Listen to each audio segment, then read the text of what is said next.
প্রিয় শিক্ষার্থীরা, তোমরা যারা আইসিটি সাবজেক্টের বিভিন্ন ইম্পর্ট্যান্ট টপিক সমূহ ভালোভাবে বুঝতে পারো না, তারা অবশ্যই আমার চ্যানেলটিকে সাবস্ক্রাইব করে রাখো। আমি আমার প্রতিটি টিউটোরিয়ালে চেষ্টা করব আইসিটি এর ইম্পর্ট্যান্ট টপিক সমূহ সুন্দর ও সহজভাবে তোমাদের সামনে উপস্থাপন করার। আশা রাখবো তোমরা যাতে ভালোভাবে প্রতিটি টপিকস বুঝতে পারো। তো আমি আজকে শুরু করব তৃতীয় অধ্যায় নিয়ে, এবং আজকে আলোচনা করব এই টিউটোরিয়ালে সংখ্যা পদ্ধতি এবং সংখ্যা পদ্ধতির প্রকারভেদ সমূহ নিয়ে। প্রিয় শিক্ষার্থীরা, তাহলে আমরা এবার আসি সংখ্যা পদ্ধতি কি সেটা জেনে নিই। প্রথমে আসি সংখ্যা পদ্ধতি। কোনো সংখ্যা লেখা এবং প্রকাশ করার পদ্ধতিকে বলা হয় সংখ্যা পদ্ধতি। তাহলে দেখো, প্রথমে আমরা দেখি 0 থেকে 9। প্রিয় শিক্ষার্থীরা, 0 থেকে 9কে আমরা কি বলতে পারি? এগুলোকে বলতে পারি অঙ্ক, আবার এগুলো কি বলতে পারি? সংখ্যা। যখন সেটি 10 বা ইনফিনিটিভ হয়ে যাবে, মানে অসীম হবে, 10-এর চেয়ে বড় হবে, তখন এটাকে আমরা কি বলতে পারবো না, অঙ্ক বলা যাবে না, তখন এটাকে বলতে হবে কি, সংখ্যা। প্রিয় শিক্ষার্থীরা, তাহলে এখান থেকে আমরা হয়তো কোয়েশ্চেন আসতে পারে, সকল অঙ্কই সংখ্যা, বাট সকল সংখ্যা অঙ্ক নয়। তাহলে এবার আসি সংখ্যা পদ্ধতির প্রকারভেদ নিয়ে। দেখো, সংখ্যা পদ্ধতির প্রকারভেদ মূলত দুই প্রকার, যথা পজিশনাল সংখ্যা পদ্ধতি বা পজিশনাল নাম্বার সিস্টেম, যেটাকে আমরা বলি হচ্ছে স্থানিক সংখ্যা পদ্ধতি, আর অন্যটি হচ্ছে নন পজিশনাল সংখ্যা পদ্ধতি, যেটাকে আমরা বলি হচ্ছে কি অস্থানিক সংখ্যা পদ্ধতি। প্রথমে আমরা আসি পজিশনাল সংখ্যা পদ্ধতি কি। দেখো, যে সংখ্যা পদ্ধতি প্রকাশ করার জন্য মৌলিক চিহ্ন, বেজ বা ভিত্তি এবং স্থানীয় মান প্রয়োজন হয়, তাকে পজিশনাল সংখ্যা পদ্ধতি বা স্থানিক সংখ্যা পদ্ধতি বলে। যেমন এই যে 0 থেকে 9, 0 থেকে 9, এই সবগুলাই হচ্ছে কি পজিশনাল সংখ্যা পদ্ধতির অন্তর্ভুক্ত। অন্যটি আমরা জানি নন পজিশনাল সংখ্যা পদ্ধতি, যে পদ্ধতিতে সংখ্যার মান ব্যবহৃত অঙ্ক বা চিহ্নসমূহের অবস্থানের উপর নির্ভর করে না, তাকে নন পজিশনাল বা অস্থানিক সংখ্যা পদ্ধতি বলে।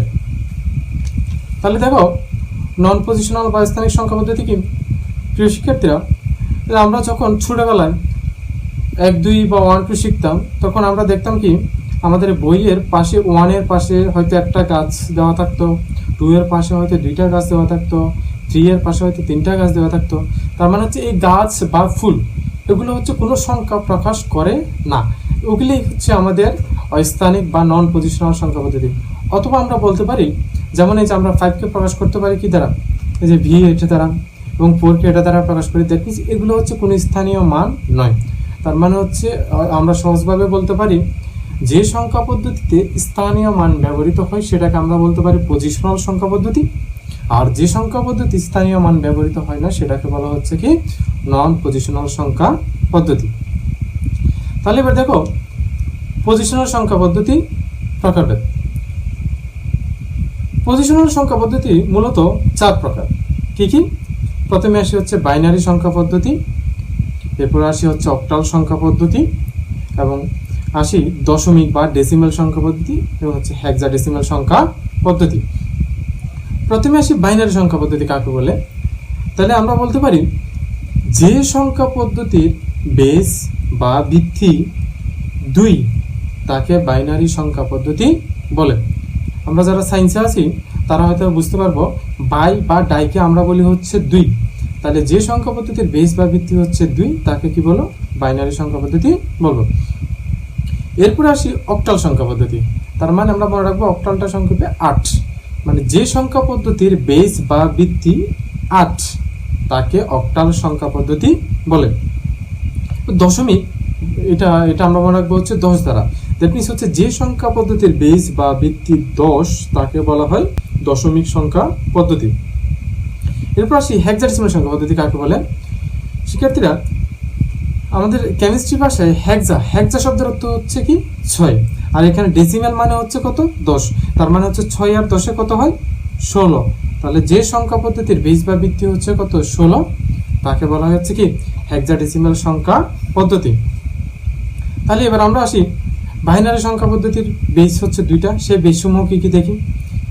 তাহলে বাইনারি সংখ্যা পদ্ধতির বেসসমূহ হচ্ছে একটা হচ্ছে 0 আর একটা হচ্ছে 1, তার মানে 0 এবং হচ্ছে কি 1। অক্টাল সংখ্যা পদ্ধতির বেস হচ্ছে কয়টি 8টি, তার মানে আমরা যদি 0 থেকে হিসাব করি তাহলে কত পর্যন্ত হয় 7 পর্যন্ত, তার মানে হচ্ছে 0 1 2 3 4 5 6 7। দশমিক বা ডেসিমাল সংখ্যা পদ্ধতি যেটার বেস হচ্ছে কত 10, তার মানে এটা যদি আমরা 0 থেকে হিসাব করি তাহলে কত পর্যন্ত হয় 9, তার মানে হচ্ছে 0 1 2 3 4 5 6 7 8 9। এরপর আসি হেক্সাডেসিমাল সংখ্যা পদ্ধতি। এই হেক্সাডেসিমাল সংখ্যা পদ্ধতির বেস কয়টা হবে, বেস কয়টা 16টা, তার মানে 16টা বেস কত 0 থেকে যদি হিসাব করি তাহলে কত পর্যন্ত হয় 15 পর্যন্ত। তার মানে আর এই হেক্সাডেসিমাল সংখ্যা পদ্ধতিতে 0 থেকে 9কে আমরা স্বাভাবিকভাবে 9 পর্যন্ত 9কে 9 লেখা যাবে। যখন সেটা কত হবে 10, তখন 10কে আর 10 লেখা যাবে না, তখন আমাদের 10কে কি লিখতে হবে 10কে লিখতে হবে, যখন 10 আসবে তখন হচ্ছে এ, এরপর যখন 11 হবে তখন 11কে আমরা প্রকাশ করব কি দ্বারা বি দ্বারা, এরপর যখন 12 হবে তখন লিখবো হচ্ছে সি, যখন 13 হবে তখন লিখবো ডি, যখন 14 হবে তখন লিখবো হচ্ছে ই, আর 15 হলে তখন কি লিখবো এফ। তার মানে হচ্ছে হেক্সাডেসিমাল সংখ্যা পদ্ধতি হচ্ছে কত 16 থেকে এফ পর্যন্ত। এবার আসি বাইনারি সংখ্যা পদ্ধতির আমরা যদি একটা উদাহরণ লিখতে চাই, তার মানে তাহলে উদাহরণটা লিখি 1 0 1 1, এবার বাইনারি বেস দিই কত 2, তার মানে হচ্ছে উদাহরণটা এমনভাবে লিখতে হবে যাতে ভিতরের সংখ্যাগুলা 0 এবং কার মধ্যে থাকে 1 এর মধ্যে থাকে। এরপর আসে অক্টাল সংখ্যা পদ্ধতি। তার মানে অক্টাল সংখ্যা পদ্ধতি কত 0 থেকে কত পর্যন্ত 7 পর্যন্ত। তাহলে 0 থেকে 7 এর মধ্যে আমরা দেখি, তাহলে একটা যদি উদাহরণ লিখি কত হবে 2 3 5, এরপরে হচ্ছে বেস দিলাম হচ্ছে 8, তার মানে হচ্ছে সংখ্যার উদাহরণটা এমনভাবে লিখতে হবে যেটার বেস সমূহ কত 0 থেকে 7 এর মধ্যে থাকে। এরপর আসি আমরা যদি একটা দশমিকের উদাহরণ লিখতে যাই, তাহলে দেখো 4 6 8, বেস দিলাম হচ্ছে কত 10, তার মানে হচ্ছে ভিতরের সংখ্যাগুলো এমনভাবে লিখতে হবে যাতে সেগুলা 0 থেকে কার মধ্যে থাকে 9 এর মধ্যে থাকে। এরপর আসি আমরা হেক্সাডেসিমালে যদি একটা উদাহরণ দিই, তাহলে দেখো 5 ডি এফ, বেস দিলাম কত 16, তার মানে হেক্সাডেসিমালের সংখ্যার উদাহরণটা এমনভাবে আমাদের লিখতে হবে যেটা 0 থেকে কার মধ্যে থাকে 15 বা এফ এর মধ্যে থাকে। তার মানে এখানে ডি দ্বারা বোঝাচ্ছে হচ্ছে কত 13, আর এফ দ্বারা বোঝাচ্ছে হচ্ছে কত 15। তাহলে পরীক্ষায় যদি আমাদেরকে বলে বাইনারি এবং দশমিক সংখ্যা পদ্ধতির মধ্যে পার্থক্য, বা অক্টাল বা হেক্সাডেসিমাল সংখ্যা পদ্ধতির মধ্যে যদি পার্থক্য বলে, তাহলে দেখো আমরা কিভাবে লিখবো। তাহলে দেখো যদি বলে বাইনারি বা দশমিক সংখ্যা পদ্ধতির মধ্যে পার্থক্য, তাহলে আমরা বলতে পারি যে সংখ্যা পদ্ধতি বেস বা ভিত্তি 2 তাকে বাইনারি সংখ্যা পদ্ধতি বলে, আর যেটা বেস বা ভিত্তি 10 তাকে দশমিক সংখ্যা পদ্ধতি বলে। এবং আমরা বাইনারির বেসসমূহ দিব, দশমিকের বেসসমূহ দিব, এবং আমরা বাইনারি একটা উদাহরণ দিব, দশমিকের একটা উদাহরণ দিব। তাহলে এইভাবে লিখলে আমাদের কি হয়ে যাচ্ছে দুইটি সংখ্যা পদ্ধতির মধ্যে পার্থক্য হয়ে যাচ্ছে। তাহলে এইভাবে যদি আমাদের এই 4 প্রকার সংখ্যা পদ্ধতির মধ্যে যদি পার্থক্য আসে, তাহলে আমরা এভাবে 3টা বা 4টা করে দেখাই দিব। তাহলে এবার আসি এই যে আমরা এই যে এখানে বললাম বেস বা কি ভিত্তি, তাহলে এই বেস বা ভিত্তিটা কাকে বলে। তাহলে দেখো প্রিয় শিক্ষার্থীরা, কোনো সংখ্যা পদ্ধতিকে লিখে প্রকাশ করার জন্য যতগুলো মৌলিক চিহ্ন বা অঙ্ক ব্যবহৃত হয় তার সমষ্টিকে বলা হচ্ছে কি ওই সংখ্যা পদ্ধতির বেস বা ভিত্তি। তাহলে আসি আমরা পজিশনাল সংখ্যা পদ্ধতি বললাম কয় প্রকার 4 প্রকার। তাহলে এই 4 প্রকার পজিশনাল সংখ্যা পদ্ধতির মধ্যে আমাদের কম্পিউটার বুঝতে পারে একমাত্র বাইনারি সংখ্যা পদ্ধতি। তাহলে আমরা বলতে পারি বাইনারি সংখ্যা পদ্ধতি কম্পিউটারের জন্য উপযোগী। কিন্তু কেন? তাহলে এবার আসি কেন আমরা বাইনারি সংখ্যা পদ্ধতি কম্পিউটারের জন্য উপযোগী কেন সেটা আমরা জানি। দেখো, কম্পিউটার ইলেকট্রিক্যাল সিগন্যালের সাহায্যে কিন্তু কি করে কাজ করে, আর ইলেকট্রিক্যাল সিগন্যালের সাহায্যে দশমিক সংখ্যার 10টি ভিন্ন ভিন্ন অবস্থা কিন্তু প্রকাশ করা সম্ভব। তবে সেটা কি হয়ে যায় আমাদের পক্ষে অনেক কঠিন বা ব্যয়বহুল হয়ে যায়। তবে এই পদ্ধতিতে আমরা যদি বাইনারি সংখ্যা পদ্ধতিটা প্রকাশ করি, যেটার হচ্ছে অবশ্যই বেস হচ্ছে কয়টা, দুইটা, একটা হচ্ছে 0, একটা হচ্ছে 1।